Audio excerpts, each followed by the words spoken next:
बिटिया, बड़ों को प्रणाम, छोटों को प्यार।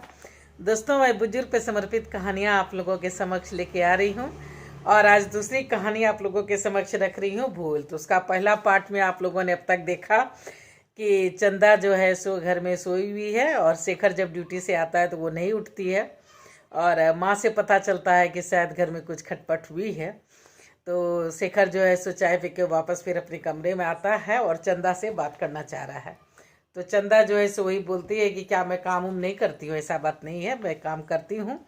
और अपनी सास को ही झूठा साबित कर रही है और चाहती है कि जिस तरह से आपके बड़े भैया जो है भाभी दोनों अलग रहते हैं, अच्छा से अपना अलग घर मकान बना लिए हैं, रह रहे हैं, तो उसी तरह से मैं भी जो है सो अलग रहना चाहती हूँ। मैं भी अब अलग रहूँगी, मतलब उसका यही मकसद है। तो वही वो कह रही है कि मैं जो है सो अब अलग रहना चाहती हूँ, जैसे आपके बड़े भैया और भाभी रहते हैं। मैंने तो शेखर और चंदा में आपस में बातचीत हो रही है। तो शेखर बोल रहा है कि मैंने तुमसे शादी के पहले ही साफ साफ बातें कही थी, फिर भी तुमने नहीं मानी। हमारी शादी को अभी मात्र 8 महीने हुए हैं और तुमने अपना रंग दिखाना शुरू कर दिया। तुम जानती हो मैं ज़्यादा बोलना पसंद नहीं करता, मुझे शांति चाहिए। और हल्ला गुल्ला से परेशान होकर के मैंने खुद भैया भाभी को अकेले रहने की परमिशन दी थी। अब तुम भी उसी के नक्शे कदम पर चलना चाहती हो तो अकेले चली जाओ, अकेले चलो चलते हैं, जहाँ जाना है आओ, जो करना है करो, पर मैं अपने माँ बाप को छोड़कर नहीं जा सकता। मतलब उसको बोल रहा है कि तुम अकेले चली जाओ, जहाँ जाना है तुमको जाओ और जो करना है करो, मैं अपने माँ बाप को नहीं छोड़ सकता। भाभी अमीर घर की इकलौती संतान है, उसकी मनमानी करने की आदत है। तुम गरीब घर से हो और मैंने बिना दान दहेज लिए तुमसे जो है सो शादी की है और तुमसे वचन लिया था कि तुम मेरा सदा साथ दोगी। पर तुम भी अगर भाभी जैसा सलूक माँ के साथ करोगी तो तुम अपने घर जा सकती हो, पर वर कुछ नहीं। शेखर जो है एकदम गुस्सा जाता है और चंदा से कहता है कि पर वर कुछ नहीं, किसने बकाया है तुम्हें और क्यों बहकना चाहती हो? जानती भी हो भैया ने इस घर के लिए क्या क्या किया है। भैया को दोष देती हो, माँ बाप ने क्या किया? अरे तीनों बहन की शादी भैया के दहेज और डैडी की कमाई से पूरी हुई। रिटायर के बाद उन्होंने इतने पैसे भी नहीं मिले कि घर बना सकते थे, पर भैया जो है नहीं इतना सुंदर और बड़ा सा घर जो है सो मम्मी के नाम बनवा के दिया है। मेरी पूरी पढ़ाई का खर्चा उठाया और ये सब कुछ उसने भाभी से छुप के किया है। भैया डैडी का सपना थे, उनको बनाने में डैडी की सारी कमाई, घर का जगह जमीन सब बिक गया। तब आज जो है सो भैया इतने बड़े पोस्ट पे हैं। उनके नक्शे कदम पर चलते हुए मैंने भी अच्छा करने की कोशिश की, पर उतना कामयाब नहीं हो पाया। पर आज जो भी हूँ कम नहीं हूँ, प्रभु के कृपा से अच्छा हूँ और इतना कमा लेता हूँ कि सबकी जिम्मेदारी अच्छी तरह उठा सकता हूँ। भाभी ने भी वही कुछ किया जो तुम कर रही हो। माँ नौकरों की तरह उसके सामने खटती रही, उसके ताने सुनती रही, क्योंकि वो मजबूर थी, लाचार थी, उसके एहसानों तले दबी थी। उसके सारे जेबर दहेज का सारा सामान सभी भैया ने बहनों को उठा के दे दिया था। भैया तिलमिला के रह जाते, पर करते भी क्या? घर की बदनामी और बड़े बाप की बेटी का डर से सोच के जो है सो चुप रह जाते थे। मैंने तभी सोचा था कि दहेज नहीं लूंगा। मैं भी इंजीनियर हूँ, मुझे भी 15 से 20 से 25 लाख तक दहेज मिल सकते थे, पर मैंने दहेज नहीं लिया और सब मना कर दिया, इसलिए ताकि मैं बीबी का गुलाम ना बन सकूं और ना ही मेरी माँ जो है सो वो मेरी बीबी का ताना सुने। तुम पढ़ी लिखी संस्कारी लड़की मुझे लगी थी, तभी मैंने हाँ कहा था। अगर मैं जानता कि तुम भी बदल जाओगी तो मैं तुमसे शादी कभी करता ही नहीं। तुम्हें किसी चीज़ की तकलीफ नहीं है और ना होगी, पर मेरी माँ को तकलीफ दोगी तो ये मुझसे बर्दाश्त नहीं होगा।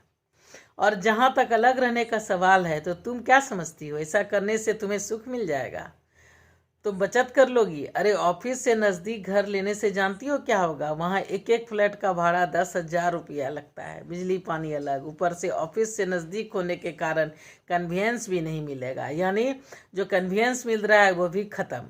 फिर जो पैसे बचेंगे उसमें यहाँ का खर्च, वहाँ का खर्च, बिजली पानी सब चिंता, घर खर्च कैसे होगा? यहाँ तो अपना घर है तो भाड़ा नहीं लगता है, घर खर्च निकल जाता है, बाबूजी का पेंशन आता है, उससे दवाई ववाई का खर्चा निकल जाता है, फिर मैं टेंशन फ्री भी रहता हूँ, तुम्हारी चिंता मुझे नहीं रहती। वहाँ ऑफिस के नज़दीक जो है सो क्राइम्स बहुत होता है, लोग अगल बगल क्या कौन है कैसे हैं कुछ भी पता नहीं चलता।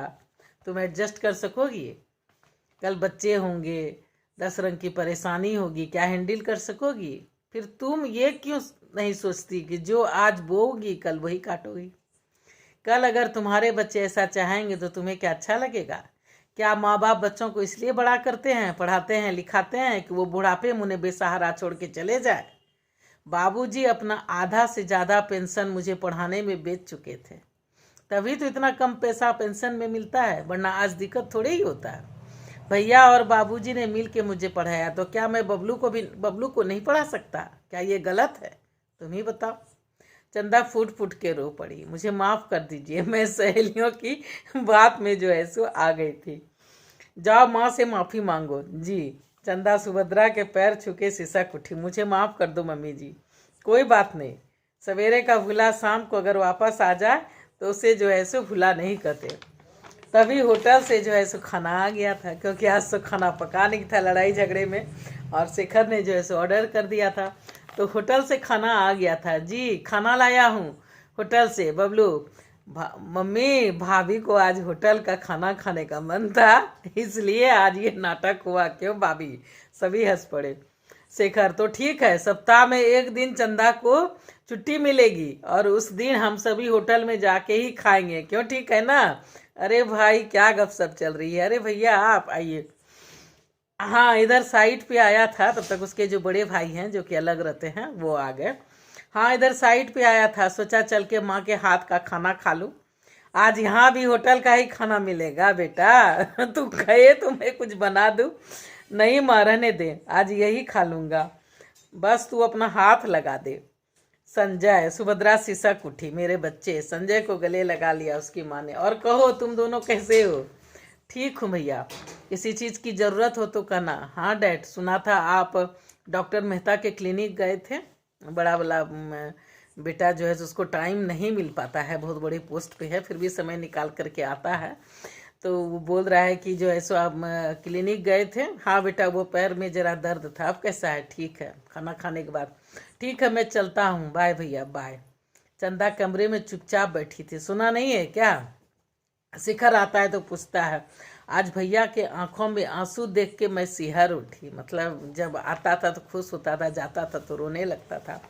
तो वही उस चंदा बोली कि आज मैं भैया के आंखों में आंसू देख के सिहर उठी। सच शेखर, आपने मुझे बहुत बड़ा पाप करने से जो है सो रोक लिया, वरना मैं भी आपके आंखों में यूं ही आंसू देखती। मुझसे बहुत बड़ी भूल हो गई, मुझे माफ़ कर दीजिए। तुम अच्छी हो, बहुत अच्छी, बस दिमाग से थोड़ी कच्ची हो।